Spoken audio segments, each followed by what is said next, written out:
ببین شهناز، این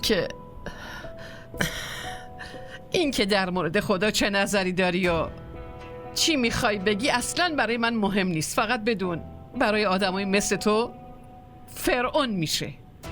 اون ظلمیا که تو در حق این دختر کردی و شهناز فراموش نکن، تاوانشو پس میدی. این نفرینم به توه.